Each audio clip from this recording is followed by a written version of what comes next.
ขอโพดช่วยลูกชายเขาได้เดทอนโพดเดช่วยเพิ่นเด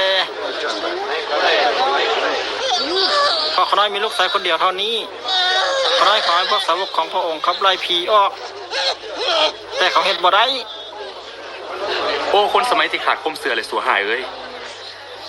เขาจะต้องอยู่กับเจ้าทั้งหลายและอดทนกับเจ้าเฮืองปันใดจงพาลูกของฐานมานี่